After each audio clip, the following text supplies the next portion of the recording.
Hey, everybody, welcome to another episode of Not Your Average Bucket List by Only in Your State.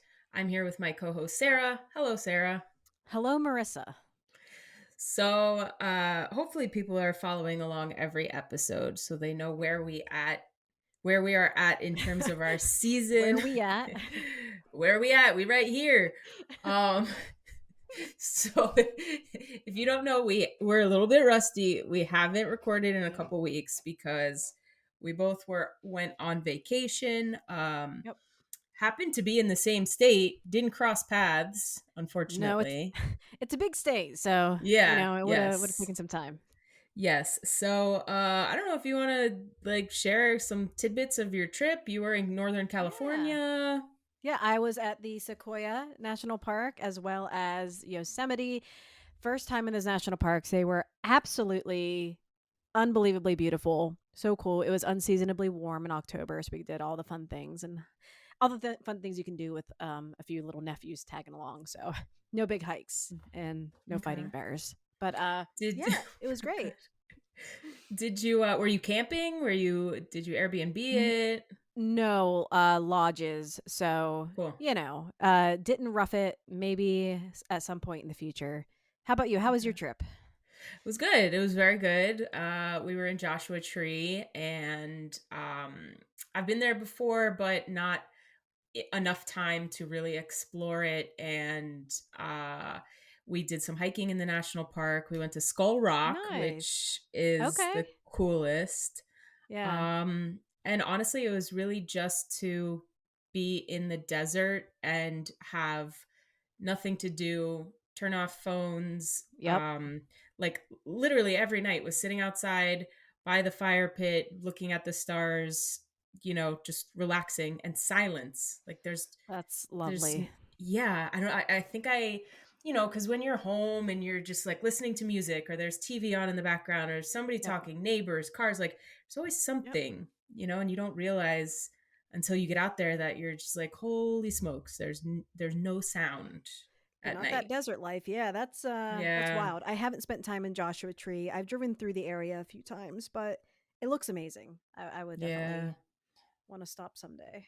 I know. I could live there. As I say, we're pretty much everywhere I go, but Could I live here? yeah. Yep. No, totally. So today we're talking about Maryland. We are continuing Yes. season 3. This is our exploration challenge where we're diving into the best things to do in your state. And Maryland is a state that I'm not super familiar with beyond just my research. How about you? Have you spent a lot of time there? I mean, not a ton. My brother used to live in Germantown, so I would go over and visit him and his family. Another friend lived in DC, so I'd always pass through, but it was always on route to DC or that area, Mm. not necessarily exploring Maryland itself. So sadly, I haven't been able to do a lot of the things that we have on this list. Yeah. Yeah, which actually it's kind of cool though to be able to dive into some of these hidden gems and places that I've never even heard about. And Yep. the cool thing about, in my opinion, about Maryland, there's a lot of weird stuff going on, like in terms of attractions. Yeah, and it's such a small historic state. It's just a really cool things you can find that I did not expect. So, Yeah. not to say that I expected it to be boring, but being in such a small state, I was blown away by some of the things we found. So, Yeah, me too. Especially just kicking off with a random fun fact, as we said we were going to be doing, and so I think even polishing this a bit further, what if we took what if each of us found the weirdest thing about the state that we could mm, possibly find, and that's how we okay, kick off our I love episodes. that. Okay, Yeah. All right, cool. so you actually have a good one. I'm gonna try and rally from Yeah. my research to see if I can add to it. But let's hear what's your fun fact. Okay, so pulling from an Only in Your State article that was written about Maryland with some quirky facts. Maryland has an official state sport, and it's not what you would expect. Crab It's toss. no, but that's a great guess. It's jousting. No. Yes, and it became the Really? official state sport in 1962. So do they have so the Knights have the Maryland flag, which is BA, by the way, the best flag in the nation. I'm saying it now. um, Uh-oh. I mean, look, Ohio's is fine, but it's not, crabs and it looks like a knight jousting. It's not a uniform. I'm sure it's something else. Let's pretend I'm saying the right thing. But that's awesome. Jousting. That's Yeah, really cool. how random but wonderful. Um, Yeah. I mean, there's a time and a place for it. Obviously, people aren't just like dueling in the streets, but As they say, there's always a time and place for jousting. Common. Yeah. right. Old It's adage. this state slogan right there. Wow. Okay. Yeah. So Yeah. yeah, that's that. So yes, we are going to jump right in into the best things to do in Maryland. We have curated this list that is going to include attractions. Once you land on our Only in Your State article, you'll be able to find the map, which will have lodging, restaurants, quirky, weird things to do. Best, most popular places to visit, then Yep. hidden gems, and you can curate whatever you want out of this map to fit your needs. But yeah, I don't know if you want to dive right in to the first spot. Yeah. So, you know what? I'm going to use my first spot as also my fun fact.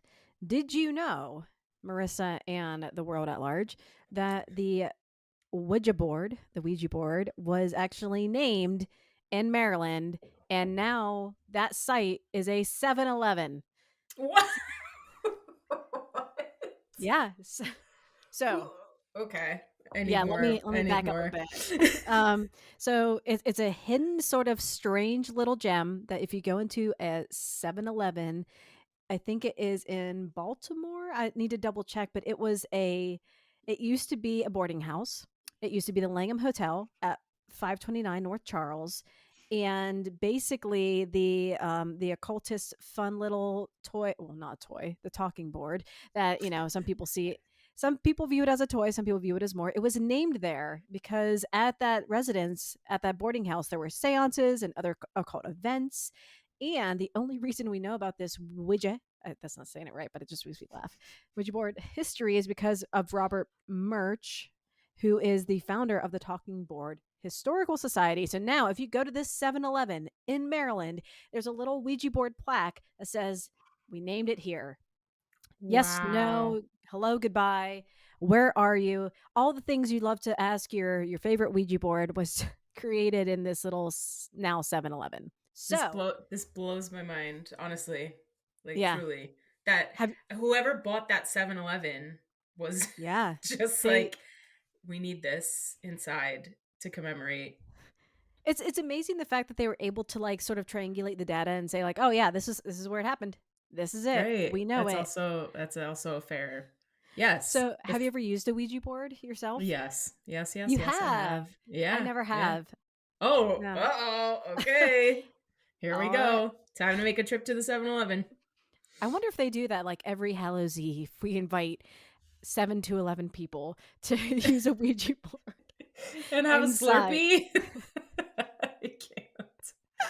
Seriously though, Yes. I thought that was one of the coolest little facts that I discovered about Maryland is the 7-Eleven Ouija board plaque. I That's agree. Yes. Wow. Excellent way to kick this off. Okay, so I was going to start off with something else, but now I'm going to pivot just in mm, since we're talking just about creepy stuff yeah, go in for it. general. So Maryland apparently there are a lot of ties to famous writer Edgar Allan Poe. And Mm-hmm. you can actually go, amongst other things, which we'll cover, but you could actually go visit Edgar Allan Poe's grave, which is in Baltimore. And anybody that loves this writer, this gothic writer who has like mastered, horror prose and poetry, you can go to the burial grounds. There's a headstone that marks the final resting place. and people go, they write handwritten letters and drop them off. They bring That's awesome. flowers. Yeah, it's just like a really big place for people to go that can pay their respects to probably one of their favorite writers. And yeah, Let me pretty ask you iconic. something. Yes. Have you yet watched Fall of the House of Usher? Okay, so yes, I'm in the Okay, middle of it. I haven't started it yet, but Okay. going through this research got me really excited because, to your point, there are Yeah. so many Edgar Allan Poe spots just left, right, and center. Yes. It's so yeah, seeing his Yes. grave would be really cool. Yeah, I agree. Actually, when I was just on the West Coast, I went through for the first time the Hollywood Forever Cemetery, which Mm, I've never been. I've So, never been. really cool. They really take care of it, and a lot of famous people are buried there. You can see their gravestones, and it's just like a very beautiful place to drive through, walk through. Nice. Okay. So, yeah. Yeah, I've never been. Cool. Okay, that's a good one. Mr. Poe. Let's see. What's my next? So I'm gonna repivot because I want to save a couple for later. But one of the spots I thought was really cool for both children and adults alike was the NASA Goddard Visitor Center, and that's in Greenbelt. And so basically, it's one of the best NASA places to go if you want to just like learn about a ton of really interesting exhibits. And I mean, there are a lot of other spots that you can visit for NASA to like learn and educate and see, learn about rockets and spaceships and things like that. But visits are free of charge. It is one of those places where you can see a lot of like permanent exhibits that are always there, and there are rotating exhibits. But yeah, it just really showcases NASA's innovative work, planetary science, engineering, communications, and it's an awesome experience for no matter what age you are. So, just to go over a few of the permanent installations here, you have solar system exploration beyond, you have the space communication and navigation, Neighborhood Earth, the James Webb Space Telescope exhibit, Solarium, a Hubble Space Telescope exhibit, a Goddard Rocket Garden and Astrobiology Walk, and more. So, Hmm. if you're not like into this kind of thing, it's so cool to learn about, all of these new things, and especially the James Webb installation. I think, that's a lot newer, and you can learn a lot about why that's a important telescope that we put out there. So, yeah, it's go be sciency, and it's a great place to do it. I think that's really cool when these, like, for example, in Cape Canaveral around here, they Mm, also have a rocket garden, which I yes. think is just like such a cool way of phrasing it. Yeah. Basically all of these like leftover rockets and rocket pieces, but it's just kind of like zhuzhing it up a little bit by calling it a garden, which I Yeah. think is funny. But Have you ever visited Cape Canaveral or watched a rocket launch or anything like that? so yes to the rocket launch, because actually from where I was living, you can see it from the beach, and Oh, it's a wow. really, yeah, it's a big deal up there. Just like Yeah. hobbyists can go out with their telescopes, and especially because rocket launches down there have become more frequent, obviously Mhm. with everything going on. But I've never been to Cape Canaveral. Have you? Nope. Haven't. No, Yeah. and even whenever my family lived down in Florida, we always talked about it because the boys really love, they love science and learning education, and we never I don't think they ever did, and I definitely didn't. So, I don't Yeah, know. I want It's to. I love going to like science museums and like science exhibits. I think it's really cool, and especially if they're a little bit interactive and you get to like look through things. Yeah. Anyway, Yeah. it's fun time. Yes. Okay, cool. So moving on to something in the same realm of learning. This this is a business, and I feel like it wouldn't just normally pop up on things to do in a regular Maryland list, but I thought it should be added because I think it's really interesting. It's called The Book Thing, Hmm. and it's located in Baltimore. And basically, if you love books, this Okay. is the place to go, because this is not your average bookstore. This is a place that is open to the public one day every month. Oh, okay. And yes. And um so long story short, they take donations from around the community.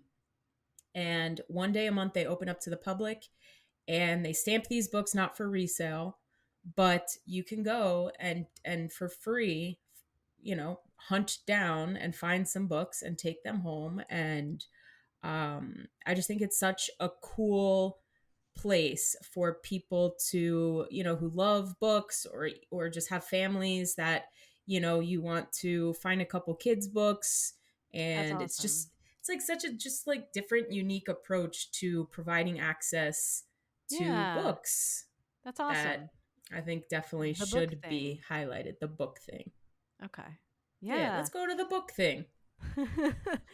Yeah, absolutely. It sounds great. As someone who I love the book loft in German Village of Columbus. Very different. It is a bookstore, but it's huge and rambling and has like 32, 50 rooms or something. It's crazy. And now I need to add the book thing to the list of these weird Hmm. bookish stops. Okay. Yeah. So, my next item on the list is the Crystal Grottoes Caverns in Boonesboro. And so it's located on Route 34 between Boonesboro and the Antietam National Battlefield. They were discovered in 1920 whenever basically a construction crew was trying to obtain gravel and like demo the road. And they're like, there's stuff down there. So in 1968, an operation revealed like half mile of passages, but only a third of the cave is accessed during the tour, which you can pay to take, which is like between 30 and 45 minutes. And basically, according to the website, the natural phenomenon in the cave has more formations per square foot than any cave known to man. Bold claim, but Hmm. it is a very like high, densely populated, stalactites and stalagmites. I think those are the things, and it's all lit up and stuff, and you can go through and see the caves, and it's just like what a unique little feature in the middle of Maryland, which I really wouldn't expect to have that kind of like cave formation. So yeah, Yeah. it was labeled as the only show cave in Maryland. So I guess do you call that show caves? Like is Mammoth Cave a show cave? Or is it a That's purebred very cave? fancy. I don't understand. But yeah, it looks like a really cool thing to stop by and see. And it's only gonna take 30 to 40 minutes of your time. So That's cool. That's very cool. Also, how it was discovered, how yeah, just unbelievably scary. yeah, like whoops, I guess we didn't fall on that. That's great. Yeah, like what is going on underneath us that we have no idea? Could be a show Mm-hmm. cave. Mm-hmm. Very cool. Okay. So speaking of nature, my next one on the list is Assateague State Park.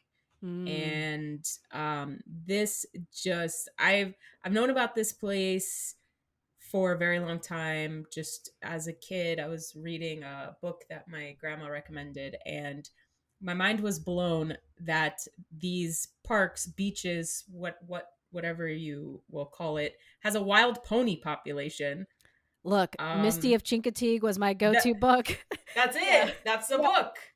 So Yep. it blows my mind that, because first of all, I love horses, gentle giants. I love touching their little noses that feel like Yeah, velvet. little velvet. Yeah. Yeah.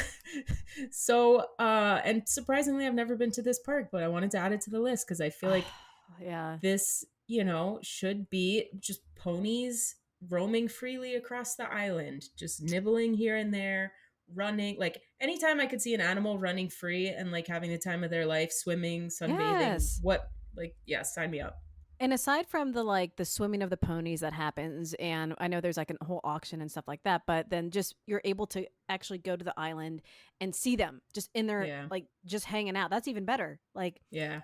you would 100%. I would need a strong group of people to hold me back from trying to approach them. I know I probably shouldn't, but I would be so tempted. You Yes. know, No, same. beautiful. Absolutely. Yeah. That's a good one. I also want to visit Assateague. It looks great. I was trying to think about trying to think about, good Lord. I was thinking about making a visit here soon, and I'm like, oh, how long does it take? It can't be that far of a drive for me. Still 9 hours, but still Oh, worth going. interesting. See, there's also one in Georgia that we've written about. I think it's Cumberland Island that Mm. also has wild horses. Is it Cumberland Island? I don't know. I'll double check. But again, that's closer to me. That's definitely driving distance. The only thing is you have to take a ferry to get Oh, there, yeah. and the ferry it has to be planned accordingly. But maybe I'll check that one out first. Maybe you'll get marooned on an island full of wild horses. They'll adopt you as their own, and you'll just be living that life. Never Sign me know. up. Yep. Bye. And this was the last episode that Marissa was on. Okay, so next on the list, I have the Ladue Topiary Gardens, and this is in Moncton in Harford County. These gardens are gorgeous. They were established in the 1930s by a socialite by the name of Harvey S. Ladue, and they're open from April to October, weekdays and weekends, and you pay like 17 for adults and less for seniors and kids. But basically, 22 acres of topiary gardens, award-winning gardens, more than 100 topiaries within, and then themed rooms within the house, a butterfly house, a nature walk. It just looks, it's gorgeous. And if you can imagine the like most stunning English garden or English sort of estate, is kind of what it's modeled after, because Ladue traveled to the UK for fox hunting, boo, but he modeled this place after England. So it's really quite pretty and looks like it doesn't even belong in the States, let alone Maryland. So Cool. I yeah. love places like that that, like don't wouldn't normally fit, but Mm-hmm. Yep. cool. That's a good ad. Okay. Nice. Okay, moving along. This is probably a very obvious one, but I feel like it should also be mentioned. The Ocean City Boardwalk, because I Mm. love a good boardwalk. I just, Well, you are from New Jersey, so I mean, yep. Yes, 100%. Yep. I feel like boardwalks got a very weird stigma attached to them after Jersey Shore. yeah, yeah. Yes, which is a shame because like the bulk of my childhood throughout the summer was we would drive to the beach and then go to the boardwalk, and you have, taffy rides, games. Like it wasn't filled with, drunk tan people that were like filming reality shows. Well, maybe some of it, Um but they weren't filming reality shows. yeah. Right. I've heard great things about Ocean City. Also looked into traveling there over the past summer. Yeah, it looks fantastic, and the boardwalk looks like a lot of fun. I did not grow up near a boardwalk, and so to me, that's just what a fantastical place. You know, Yeah. No, I agree. All ages too. I feel like a boardwalk, there's just so much to do and see. It's just, yeah, gotta love it. I want to win a stuffed animal, eat some fair food, maybe go on like a merry-go-round. Sounds great. Yes. Okay.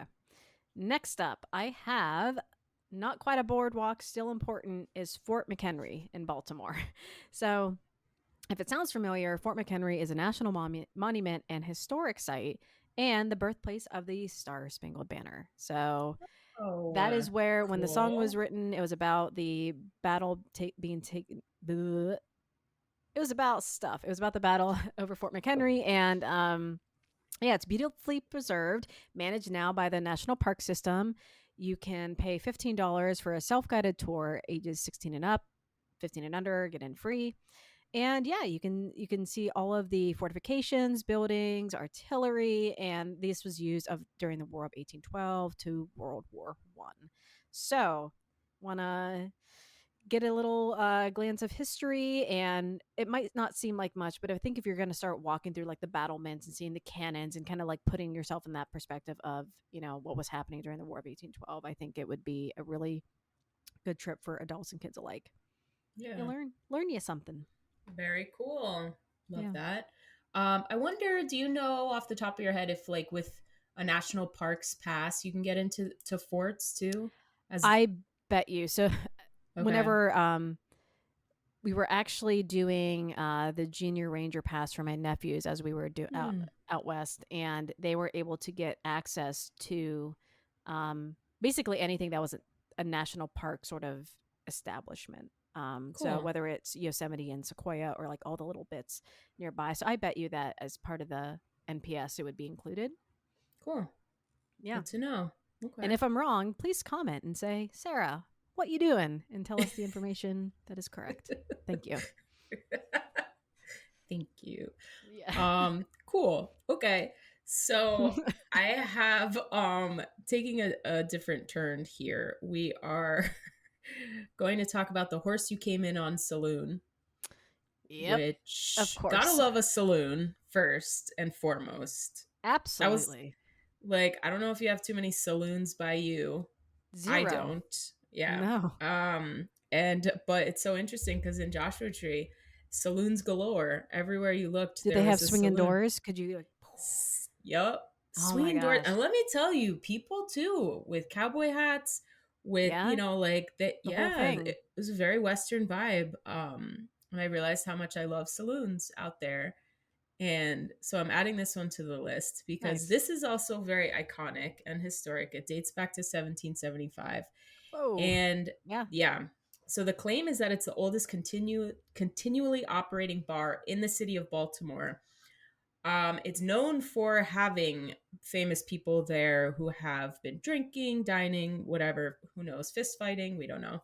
But Edgar Allan Poe, it was Nice. reported that he had his last drink here before his mysterious death. Really? So, yes. So, that's probably part of the reason why it's gotten so famous as a Yeah. saloon. But yeah, now people just go and listen to live music and have a couple drinks and get to take part in a little bit of history. That's awesome. And can you please repeat the name because I love it so much?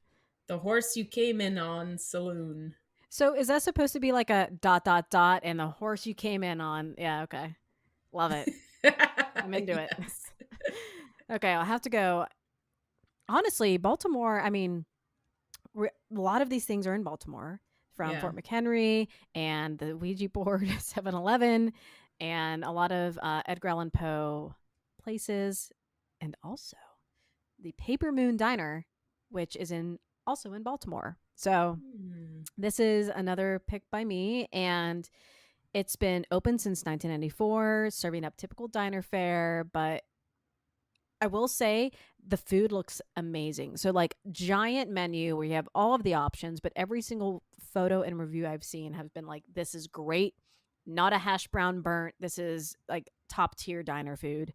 Mm. But not only that, but the Paper Moon Diner is known for its like whimsical decor. So we're talking like every square inch of this diner covered in kitschy stuff, pop culture references, strangely decorated mannequins, painted cows, art pieces. It's literally a feast for the eyes. You have to look it up because this place you could just like sit down, not speak to your table, and just look around for the entirety of the meal. Um, it looks quite special, and I feel like everyone, if you're going through Baltimore, you should stop at the Paper Moon Diner. It is. It's really cool. Oh, Yeah. I love a good diner. Diner food Especially is great. one. Oh my god. Yeah, yes. I anything that has to do with diner food, that's like, gosh, I still remember New Jersey diners, the best breakfasts I've ever had, and there was like nothing special to them. It's like Yeah. eggs and bacon and toast, but there's just something about diner food and diner coffee that And I love the diner atmosphere too because if you're going to a proper like nearly 24/7 one, you're getting all yeah, sorts and like people at the beginning of their night, at the end of their night, they're having a good day, yeah. bad day. There's just I mean, it's not quite Waffle House quality where it's true chaos, but still, it's good Yes. stuff. Cool. Paper Moon Diner. Okay. Mhm. I'll add that to the list. Um so I was toying with the idea of finishing with the B&O Railroad Museum, which also is in Baltimore. But I think I'm going to skip it. Ooh, I'm going to add it to the article for sure. Add it to the show okay. notes because I think it's worth it. But wanted to make some room for maybe something a little bit like off the beaten path. Dr. Gloom's Crypt of Curiosities. Oh my god, yes. So there's something, going on in Maryland, just with all this Edgar Allan Poe history and stuff, that it just kind of has this weird dark side It's a that little spooky. I'm into. Yeah. Yeah. So, so yeah, Dr. Gloom's Crypt of Curiosities. It is an immersive experience in the heart of Baltimore again. So we're giving a lot of Yeah. attention to Baltimore in this one. But so Dr. Gloom is the curator, and basically Is you is will, this a real person, Dr. Gloom? yeah, Can you meet him? yeah, yes, he's gonna Or her? Oh. guide you through this labyrinth of curiosities. So we're talking like typical that you would think creepy medical instruments from hundreds of years ago, Yep. and eerie artifacts, weird oddities. And so basically, you will be transported into a world of bizarre things. And anybody, if you like offbeat, unusual attractions, museums, this is the place for you.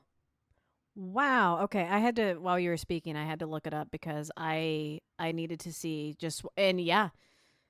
Okay. There's a lot of Interesting, stuff right? there. Yeah, like Yeah. worth Yeah. the tour. Oh my gosh. I love a good tour. I love to learn. Yeah. This is Same. Yeah. very But cool. I just feel like it would be such a unique ad, cuz I love the odd roadside places Oh that yeah. every state has that it can't be duplicated. Absolutely. And especially in such an old state, I think that it gives that extra je ne sais quoi, like it's a little bit Definitely. spooky. It's an old state. And yeah, that sounds awesome. Okay. Dr. Yeah. Gloom. Have to give them a visit. And Yes. my last one is the Vanadu Art House. And it is another treat for the senses, similar to the Paper Moon Diner. And it is an art house that's adorned with unique objects, recycled metal, construction with recycled metals, and is like really just one of the most unique, out of place, and kind of hidden gems that I've ever seen. Because this it I was reading through about this place, and the creator has been referenced in papers as the suburban Burning Man. And if you know anything about Hmm. Burning Man and some of the sculptures that are erected at that event, it's very similar, just like all packed down into a house. Um, Wow. so Clark Bedford's house is filled with antiques, junks, historical objects, four fully functional art cars. So just cars made out of spare parts, use washing machine pieces, antlers, weird stuff, just like parked around the house. But you can also go inside. So it is like you're not even sure what you're looking at whenever you see this house. And this is a take on Xanadu, like the paradise from that one poem that I'm slipping my mind right now. But yeah, it's Vanadu. You should go take a peek and see how fantastical it is. I feel like there's an awesome map to be made out of all of these unique art installations and like metal contraptions that are built in the United States. That's just I don't know. I love it. I could just spend Yeah. my time poking through and seeing all there is to see. So that And is this in guy, Hyattsville. he Yeah. lives there? He lives in the house with At one point he did. I'm not sure if he Oh, still okay. does, if it's visiting. Um, Oh, but it interesting. was, yeah, just like his personal house. It wasn't like this massive Wow. art installation. It was just some guy who's like, you know what I'm gonna do? I'm gonna spend decades decorating my house with all of this stuff. And That's crazy. But yeah, also very cool. I think anybody that can, make a living off of their art, no matter how different, bizarre, or absolutely. weird, like you have to pay respect to that for sure. Yep. Respect all the way. Yeah, Um, very cool. Okay, so we covered some really different places. yes. Which is what I think makes our podcast so special, because a lot of these places you wouldn't just find on a normal, hey, what should I do in Maryland search. And Yeah. Yeah, it brings a little something extra to it if you're taking definitely. this road trip. Yeah. Okay, so we are going to, in the show notes, leave all of the places that we've discussed and more. And we're going to link to our Only in Your State article, which will give you curated playlists, a passport, you name it, we have it. It's a very comprehensive guide. So if you're going to Maryland for the first time, you'll find a bunch of stuff there. of value. And also, I feel like if you live in Maryland too, click on this article and you might find some new places to visit. Yeah, absolutely. So Cool. All looking right. forward to it. And we will be back next week with New Jersey. I'm excited. It's going to be good. Cannot wait. All Yeah. right. See you guys next week.